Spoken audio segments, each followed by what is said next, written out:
సడి లేదు, సప్పుడు లేదు, లుల్లి లేదు, లుకాండం లేదు. తల ఊగుతున్నారు. ఎందుకు తల ఊగుతున్నారు?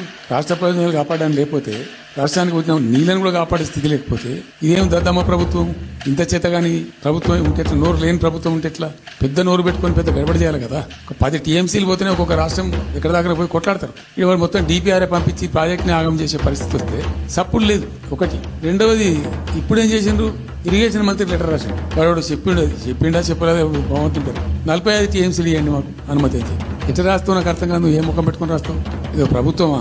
ఉన్న వస్త్రానికి పోతే అనవసరం పోయింది అన్నట్టు నువ్వు ఉన్నది కూడా కొట్టుకుంటారు. ఎవడన్నా ఎవరై నీళ్ళు అవి ఆల్రెడీ బచావ్ ట్రిబ్యునల్ తీర్మానంలో ఇచ్చింది. దాన్ని కర్ణాటక వాడుతుంది, అటు మహారాష్ట్ర వాడుతుంది. వాళ్ళ లెక్కల్లో చూపెడుతున్నారు. వాళ్ళు ఆల్మట్టి డ్యామ్ లో వినియోగంలో చూపెడుతున్నారు. వాళ్ళు మాకు వచ్చిన 21 టీఎంసీ మేము ఇక్కడ వాడుతున్నాం అని. ఆ 2 ఎగువ రాష్ట్రాలు వాడుతుంటే ఇక్కడ వచ్చి మనకు వచ్చినటువంటిది బాజాప్తా, అది కూడా ట్రిబ్యునలే కదా.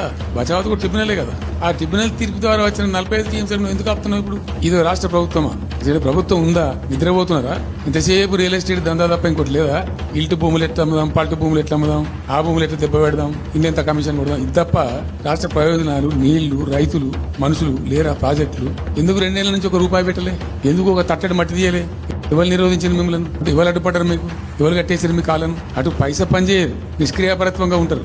డిపిఆర్ పంపిస్తే సపోర్ట్ చేయరు. ఇలా చివరికి 45 టీఎంసీ అంటే ఏం కాబోతుంది? ఎవరో ఒత్తిడి ఉంది దీని వెనుక? ఏం కుట్ర దాగుంది? ఇది 2 ఏళ్ల నుంచి నేను మౌనం పాటించి చూసుకుంటూ వస్తున్నాను. తప్పని పరిస్థితి నేను బయలుదేరినప్పుడు